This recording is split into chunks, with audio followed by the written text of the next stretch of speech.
మహాశివరాత్రి ఎంతో పవిత్రమైన విశేషమైన రోజు. మహాశివరాత్రి రోజు ఉపవాసం ఎలా ఉండాలి? ఉపవాసం ఉన్న సమయంలో పాలు పళ్ళు తినవచ్చా? అదేవిధంగా ఈరోజు చేయవలసినవి, చేయకూడని పనులేంటో ఇప్పుడు తెలుసుకుందాం. మహాశివుడు మహాశివరాత్రి రోజు అర్ధరాత్రి కోటి సూర్యుల కాంతులతో లింగాకారంగా ఆవిర్భవించాడు. దీన్ని లింగోద్భవం అంటారు. అంతేకాదు, ఇదే రోజు శివపార్వతుల వివాహం కూడా జరిగిందని పురాణాలు చెబుతున్నాయి. ఈరోజు శివభక్తులంతా పగలంతా ఉపవాసముండి రాత్రి జాగరణ చేస్తారు. సంవత్సరంలో వచ్చే 12 శివరాత్రుల్లో మాఘమాసంలో వచ్చే బహుళ చతుర్దశి రోజున వచ్చే మహాశివరాత్రి అత్యంత పవిత్రమైన రోజు. ఈరోజు ఉపవాసం, జాగరణ, మంత్ర జపం చేసి ఈ రోజంతా శివుడికి దగ్గరగా ఉంటే ఆ మహాశివుడి సంపూర్ణ అనుగ్రహం మీకు లభిస్తుంది. ప్రతి సంవత్సరం మాఘమాసం బహుళ చతుర్దశి రోజున లింగోద్భవ సమయంలో చతుర్థి తిథి ఏ రోజున ఉంటుందో ఆ రోజుని మహాశివరాత్రిగా పరిగణించాలి. ఈరోజు జాగరణ చేసి శివలింగాన్ని అభిషేకం చెయ్యాలి. మహాశివరాత్రి రోజు సూర్యోదయానికి పూర్వమే బ్రాహ్మీ ముహూర్తంలో నిద్రలేవాలి. తెల్లారిందాకా పడుకోకూడదు. బ్రాహ్మీ ముహూర్తంలో నిద్రలేచి స్నానాదులు పూర్తి చేసుకుని మంచి దుస్తులు కట్టుకుని ఇంట్లో యథావిధిగా పూజ చేసుకుని తరువాత శివాలయాన్ని దర్శనం చేసుకుని ఆ మహాశివుణ్ణి భక్తి శ్రద్ధలతో పూజించాలి. ఈరోజు ఉపవాసం ఉండాలి. ఉపవాసం చేసే సమయంలో పళ్ళు, పచ్చిపాలు తాగవచ్చు. ఉడికించినవి, వండినవి అస్సలు తినకూడదు. అత్యంత పవిత్రమైన ఈ మహాశివరాత్రి రోజు దేవుడికి దగ్గరగా ఉండి దైవనామస్మరణ చెయ్యాలి. ఈరోజు శివాలయానికి వెళ్తే పలహారం తినవచ్చు. ఉపవాసం ఉన్నా కానీ అక్కడ పెట్టే పలహారం తినవచ్చు, అంటే ప్రసాదం తినవచ్చు. కొంతమంది మేము ఈరోజు ఉపవాసం ఉన్నాం, ఏమీ తినకూడదు అంటారు. ఎప్పుడూ కూడా గుడిలో పెట్టే ప్రసాదాన్ని వద్దు అనకూడదు. అది దేవుడికి ఇష్టం ఉండదు. ప్రసాదం ఆ దేవుడికి నివేదించింది కాబట్టి ఈరోజు ప్రసాదాన్ని ఎవరైనా తీసుకోవచ్చు. ఈరోజు ఎవరైతే ఉపవాసం, జాగరణ పాటిస్తారో అలాంటి వారు కటిక నేల మీద లేదా చాప వేసుకుని కూర్చుని దైవనామస్మరణ చేసుకోవాలి. ఈరోజు లింగోద్భవ కాలము అంటే నిషిత కాలం వరకు మేల్కొని ఉండి ఆ సమయంలో శివలింగానికి అభిషేకం చెయ్యాలి.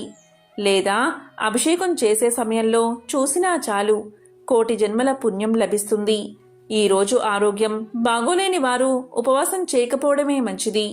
ఈరోజు ఎవరైనా సరే మాంసాహారాన్ని అస్సలు తినకూడదు. మాంసాహారాన్ని తింటే అటువంటి వారు నరకానికి పోతారట. ఈరోజు తెల్లారిందాకా నిద్ర లేవకుండా ఉండకూడదు.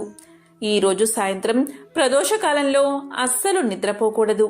అదేవిధంగా ఈరోజు శివారాధనలో ఉపయోగించే పూలలో మొగలి పువ్వు అస్సలు వాడకూడదు. అత్యంత పవిత్రమైన మహాశివరాత్రి రోజు మహాశివుణ్ణి నీటితో అభిషేకం చేస్తే ఎంతో సంతోషిస్తాడు.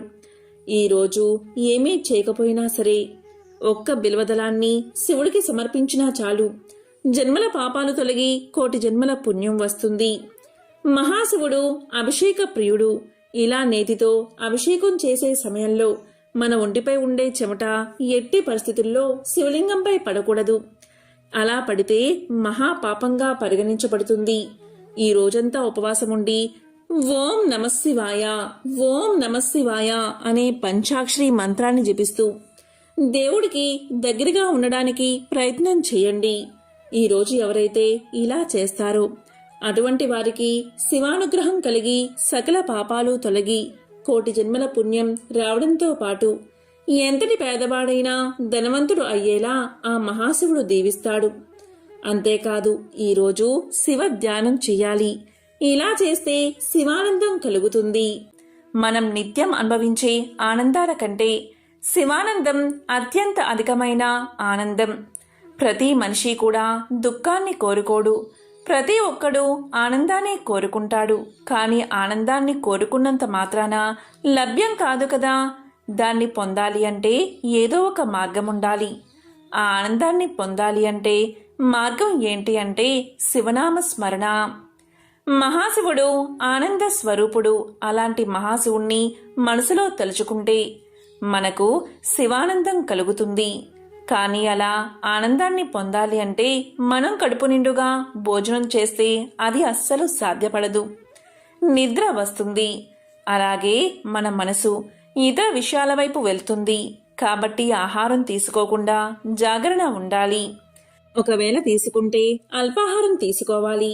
వృద్ధులు, అనారోగ్యంతో ఉన్నవారు, పసి పాపలు, గర్భిణీ స్త్రీలు వీళ్లకు ఈ నియమాలు వర్తించవు. బీపీ, షుగర్ ఉన్నవారు కూడా అల్పాహారం తీసుకోవచ్చు. ఎందుకంటే వారి శరీరం తట్టుకోలేదు కాబట్టి. ఆరోగ్యాన్ని మించింది ఏదీ లేదు. ఆరోగ్యమే మహాభాగ్యమని మన పెద్దలు చెప్పారు. ఈశ్వరుడు ఆరోగ్యాన్ని ఇచ్చేవాడు కాబట్టి మీ శరీరానికి ఒక పూట విశ్రాంతి ఇవ్వండి. సంవత్సరమంతా పనిచేసిన మన శరీరానికి ఒక పూట విశ్రాంతి ఇస్తే అది ఎంతో సంతోషిస్తుంది. అయితే మేము తినకుండా ఉండలేము అనేవారు. అలాంటి వారు కొద్దిగా పలహారం తీసుకోండి. అంటే పరిమితిగా సీజనల్ పళ్ళు తినండి. శివరాత్రికి పుచ్చకాయ, సపోటా వంటివి దొరుకుతాయి. పరిమితంగా అరటిపళ్ళు తినండి. ఎక్కువ అరటిపళ్ళు తినకూడదు. లేదా ఫ్రూట్ జ్యూస్లు తాగండి. ఇక మరీ ఉండలేని వారు 2 లేదా 3 సార్లు నిమ్మరసం తాగుతూ ఉండండి. ఇలా తాగడం వల్ల శక్తి వస్తుంది. ఇలా ఈరోజు శివుడి మీద మనసు లగ్నం చేస్తే శివానందం కలుగుతుంది. ఉపవాసం ఉన్నవారు పళ్ళు, పళ్ళరసాలు, పాలు, నిమ్మరసం తాగవచ్చు. వండిన ఆహారాలు తినకూడదు. ఇలా ఈరోజు ఉపవాసం ఉండి శివుడికి దగ్గరగా ఉంటే ఎన్నో కోటి రెట్ల పుణ్యఫలం దక్కుతుంది. ఈరోజు ప్రతి ఒక్కరూ ఓం నమఃశివాయ, ఓం నమఃశివాయ అనే పంచాక్షరి మంత్రాన్ని జపించి మనసులో శివస్వరూపాన్ని దర్శించుకోండి. ఇలా ఈరోజు మీరు ఏ పని చేస్తున్నా కూడా కేవలం ఓం నమఃశివాయ అనే మంత్రాన్ని ఎన్నిసార్లు వీలైతే అన్నిసార్లు జపిస్తే ఎన్నో జన్మల పుణ్యఫలం మీకు దక్కుతుంది. ఓం నమఃశివాయ అనే మంత్రం ఆ మహాశివుడు మానవాళికి ఉపదేశించిన మంత్రం. ఈ మంత్రాన్ని జపించడం వల్ల ఎలాంటి పాపాలైనా తొలగిపోతాయి. ఎంతో పుణ్యం కలుగుతుంది. మహాశివరాత్రి హిందువులు జరుపుకునే పండుగలలో ఎంతో ముఖ్యమైనది. మహాశివరాత్రి ఎంతో విశిష్టమైన రోజు. ఈ రోజు అర్ధరాత్రి లింగోద్భవ పూజ సమయంలో శివాలయంలో పూజ నిర్వహిస్తారు. మహాశివరాత్రి రోజు ముఖ్యమైన పూజా సమయాలు అంటే చతుర్దశి, నిషితాకాలం, 4 యాముల రాత్రి సమయాలు. మహాశివరాత్రి చాంద్రమాన లెక్కింపు ప్రకారం ప్రతి మాఘమాసం బహుళ పక్షంలో చతుర్దశి తిథి రోజున వస్తుంది. ప్రతి సంవత్సరం మాఘమాసం బహుళ చతుర్దశి రోజు చంద్రుడు శివుడి జన్మ నక్షత్రమైన ఆరుద్ర యుక్తుడైనప్పుడు ఈ మహాశివరాత్రి వస్తుంది. ఆ మహాశివుడు ఈ రోజే లింగాకారంగా ఆవిర్భవించాడని శివ పురాణంలో వివరణ ఉంది. మనకు సాధారణంగా ప్రతి మాసంలో బహుళ చతుర్దశి తిథి రోజున శివరాత్రి వస్తూనే ఉంటుంది. ఇది మాస శివరాత్రిగా భావించి శివానుగ్రహం పొందడానికి ఈరోజు ఈశ్వరుడికి విశేష పూజలు చేస్తారు. ఈ విధంగా సంవత్సరంలో 12 శివరాత్రుల చొప్పున మాస శివరాత్రులు 12 వస్తాయి. ఈ 12 మాసాల్లో వచ్చే మాస శివరాత్రుల్లో మాఘమాసం బహుళ చతుర్దశి రోజున వచ్చే మహాశివరాత్రి ఆ శివ పార్వతులకు ఎంతో ప్రీతికరమైన రోజు. కాబట్టి మహాశివరాత్రి ఎంతో పవిత్రమైన రోజు. మాఘమాసం బహుళ చతుర్దశి అర్ధరాత్రి కాలంలో పరమశివుడు కోటి సూర్యుల కాంతులతో లింగరూపంలో ఆవిర్భవించాడు. కాబట్టి ఈరోజు అర్ధరాత్రి చతుర్దశి తిథి ఉన్నప్పుడే మహాశివరాత్రి. మహాశివరాత్రి 4 యామముల కాలంలో రాత్రి సమయంలో శివలింగాన్ని 4 విధాలైన వస్తువులతో అభిషేకిస్తారు. మహాశివరాత్రి రోజు చతుర్థి తిథి సమయం, నిషితాకాలం అంటే లింగోద్భవ కాలం, పూజా సమయం, అలాగే 4 యామముల రాత్రి సమయాలు ఇప్పుడు ఈ వీడియోలో తెలుసుకుందాం. హిందువులు ఆచరించే అతిపెద్ద ముఖ్యమైన పండుగ మహాశివరాత్రి. ఇది శివపార్వతుల వివాహం జరిగిన రోజు. ఈ రోజు రాత్రి శివుడు తాండవం చేసే రోజు. ప్రతి సంవత్సరం మాఘమాసం బహుళ చతుర్దశి నాడు చంద్రుడు శివుడి జన్మ నక్షత్రమైన ఆరుద్ర యుక్తమైనప్పుడు ఈ మహాశివరాత్రి వస్తుంది. ఆ మహాశివుడు ఈ రోజే లింగాకారంగా ఆవిర్భవించాడని శివ పురాణంలో ఉంది. మాఘమాసం బహుళ చతుర్దశి అర్ధరాత్రి కాలంలో పరమశివుడు కోటి సూర్యుల కాంతులతో లింగ రూపంలో ఆవిర్భవించాడు.